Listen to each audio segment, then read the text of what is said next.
Hello everyone, আশা করি তোমরা খুব ভালো আছো। লাইভ স্লেশনে তোমাদের অনেক অনেক স্বাগত।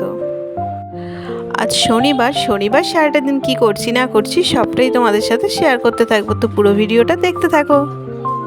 সকালবেলা প্রতিদিনের ঘুম থেকে উঠে যে কাজ, জল ভরা বোতলগুলো সেগুলো এবার শুরু করে দিয়েছি, কারণ বোতলগুলো প্রায় ফাঁকাই হয়ে থাকে।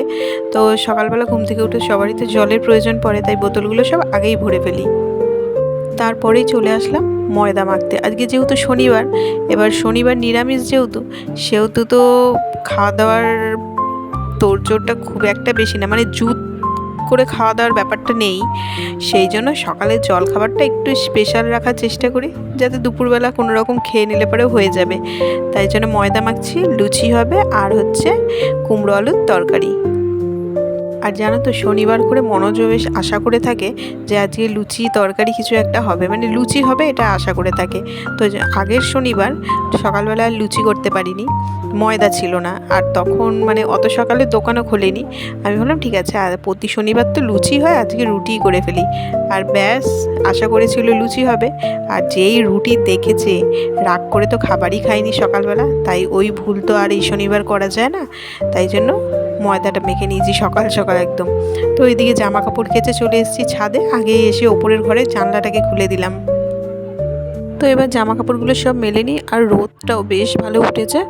তো জামা কাপড়গুলো যাই হোক তাড়াতাড়ি শুকিয়ে তো যাবে। আর জানো তো, ছাদে উঠেই আগে ড্রাগন গাছটা, শশা গাছটা এগুলো দেখতে থাকি।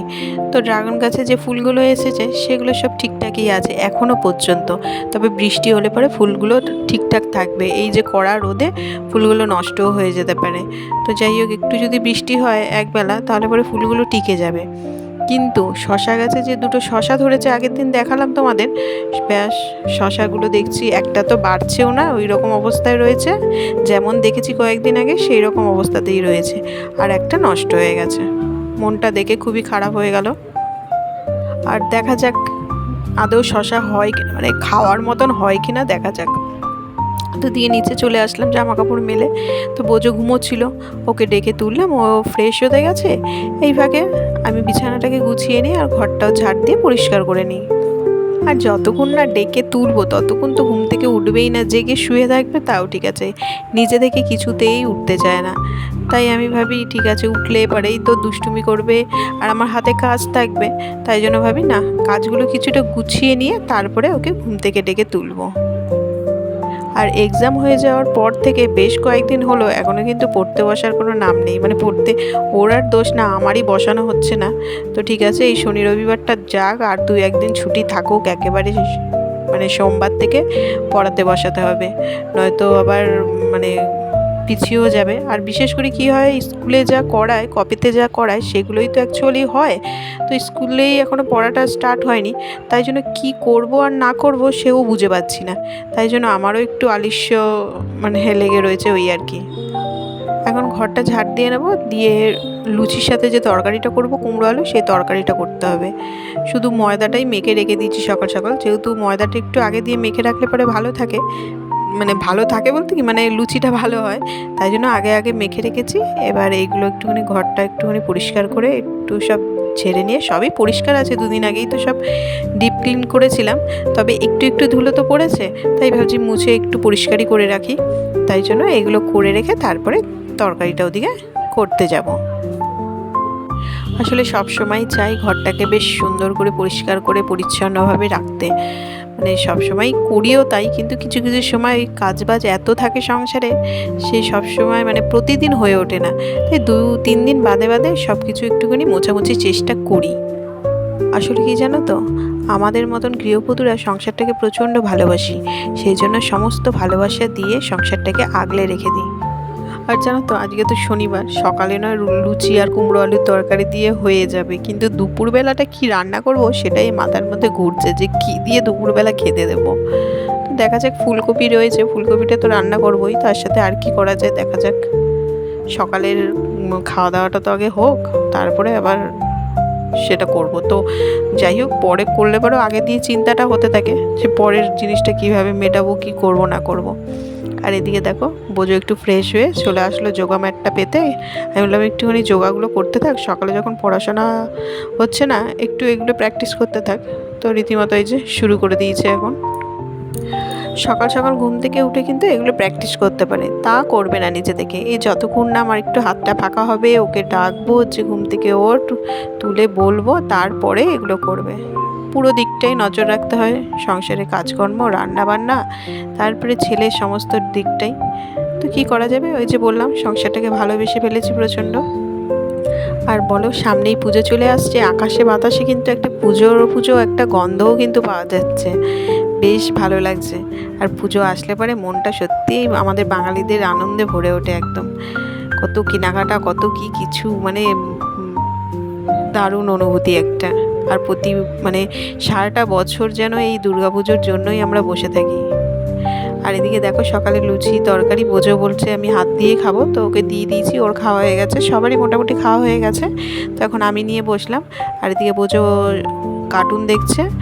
আর চলো, খাওয়া দাওয়া তো হয়েছে, আর রান্নাও সব হয়ে গেছে, দুপুরের রান্না। তো কী কী রান্না করেছি পরে তোমাদের সাথে সেগুলো শেয়ার করছি। তো ততক্ষণ ঘরটা মুছে নিই, মানে রান্নাটা হয়ে গেছে, আমি ভাবলাম যে এবার ঘরটা মুছে নিই, মানে ঘরগুলো। তো এদিকে ঘরগুলো মুছে নিয়ে তারপরে বোঝোকে স্নান করাবো, আমি স্নান করব, অনেক কাজ আছে এখনও। এদিকে এখনও রান্নার বাসন, তারপরে ওভেনগুলো, এগুলো মোছা এখনও হয়নি, শুধু রান্নাটাই কমপ্লিট হয়েছে। তো ভাবলাম আগে ঘরগুলো মুছে নিই। আর এদিকে দেখো কি রান্না করেছি আজকে, সব সবজি দিয়ে একটা পাতলা করে ঝোল করেছি। হ্যাঁ, এটা বেশ পুষ্টিকর সবার জন্যই একদম। আর যেটা করেছি সেটা তো তোমাদের বললাম, ফুলকপি ছিল, ফুলকপির তরকারি করেছি। আর চাটনি অল্প একটু ছিল, সেটাকে গরম করে রেখে দিয়েছি, ওটা আগের দিনই করা ছিল। তো এই হচ্ছে আজকে শনিবারের মেনু, বিশেষ কিছু নয়। এখন আবার বিকেলবেলা ফিরে আসলাম, তো আবারও দেখো সাজুগুজু করে প্রায় রেডি হচ্ছি। তো যেহেতু ওই যে বললাম সামনেই পুজো, মোটামুটি প্রতিদিনই কিছু না কিছু কেনাকাটার এইসবের ব্যাপার থাকছে, তাই টুকটাক করে বেরিয়েই পড়ছি। সেই মানে সংসারের সমস্ত কাজকর্মের ফাঁকে ফাঁকে এইসব কাজগুলোও সেরে ফেলছি। বোঝো ড্রয়িং ক্লাসে গেছে, তো ওকে নিয়ে যাব ভেবেছিলাম, কিন্তু ওর খুব একটা যাওয়ার আজকে ইচ্ছা নেই। তো ওর বাবা একবার জিজ্ঞাসাও করলো গিয়ে ড্রয়িং ক্লাসে, তুই কি যাবি চুচুড়োয় আমাদের সাথে? বললো না, যাব না। তাই জন্য আমি আর কর্তা দুজনে মিলেই বেরিয়ে পড়লাম চুচুড়োর উদ্দেশ্যে। তো এদিকে অ্যাকচুয়ালি গিয়েছিলাম হচ্ছে, চলেও এসেছি দেখো তোমাদের সাথে কথা বলতে বলতে। আমার যে শাড়িটা দেয়া ছিল, মানে ব্লাউজটা বানাতে দেওয়া ছিল, সেটা আনতে গেছি। আর টুকিটাকি কিছু কিছু জিনিস কেনার ছিল, তো দু একটা জিনিস কিনেছি, কিন্তু সব আর কিনে উঠতে পারিনি, প্রচণ্ড ভিড় সব জায়গায়। এই দেখো না, এখানে ইলেকট্রিনের দুটো নেল পলিশ কিনেছি, একটা শাশুড়ি মায়ের, একটা আমার, দুটো ক্লিপ কিনেছি, এইসব টুকিটাকি কয়েকটা জিনিস কিনেছি, একটা কানের কিনেছি। খুব একটা সেইভাবে মানে দেখতে পারিনি, আসলে মনোজ দাঁড়িয়ে রয়েছে, আর কসমেটিক্সের দোকানে এত বেশি ভিড়, ওকে বেশিক্ষণ দাঁড় করিয়ে রেখে যদি আমি কেনাকাটা করি কসমেটিক্সের মন ভরে একদম, তাহলে পরে তো একদম রেগে একদম কী যে হবে। তাই জন্য আমি কোনো রকম কয়েকটা জিনিস কিনেই বেরিয়ে এসেছি। আর এদিকে দেখো একটা টেবিল ক্লথ কিনেছি, আগের বছরে কিনেছিলাম পুজোর আগে। প্রতিবার পুজোর সময় এগুলো কিনি, মানে সব জামা কাপড় নতুন পরবো, সব জায়গাটায় মনে হয় একটু নতুনত্বের ছোঁয়া দিই, ওই জন্য। তো একটা টেবিল ক্লথ কিনলাম। তারপরে আমাদের শুধু কেনাকাটা করলে পরে হবে, রাধাকৃষ্ণ রয়েছে, রাধাকৃষ্ণর জন্য তো একটা জামা কিছু কিনতে হবে। তাই জন্য এই দেখো একটা রাধাকৃষ্ণের জন্য একটা নতুন জামাও নিয়ে এসেছি। প্রতি বছরই কিনি, পয়লা বৈশাখের সময় কিনি একটা করে, আর পুজোর সময় কিনি। তো ওই কিনে নিয়ে এসেছি। আর দেখো যে কানেরটা কিনে নিয়ে এসেছিলাম, সেটা একটু পরে দেখছি, তো খুব একটা মনের মতন হয়নি, ওই কোনো রকম মানে ভালো লেগেছে, নিয়ে এসেছি। জানি না এবার শাড়ির সাথে কেমন লাগবে পরলে। আর কানেরটা ভালো হয়েছে কিনা সেটা অবশ্যই কমেন্ট করে জানিও তোমরা। আর এই টুকিটাকি কয়েকটা জিনিসই কিনলাম, তো তাড়াতাড়ি হয়ে গেছিলো, চলে এসেছি। আর বোঝার জন্য আসার সময় মিষ্টি নিয়ে এসেছি, আজকে তো শনিবার, অন্য কোনো খাবার আনা যাবে না, তাই মিষ্টিটাই নিয়ে এসেছি। তাহলে চলো আজকের মতো ভিডিওটা এখানেই শেষ করছি। যদি ভালো লেগে থাকে অবশ্যই কিন্তু লাইক, শেয়ার আর সাবস্ক্রাইব করে দিও। আর ভিডিওটা কেমন লাগলো অবশ্যই একটা কমেন্ট করে জানিও, তোমাদের কমেন্ট পড়তে আমার কিন্তু ভীষণ ভালো লাগে। তো আবারও ফিরে আসছি নতুন কোনো ব্লগের সঙ্গে, ততক্ষণের জন্য টাটা, বাই বাই।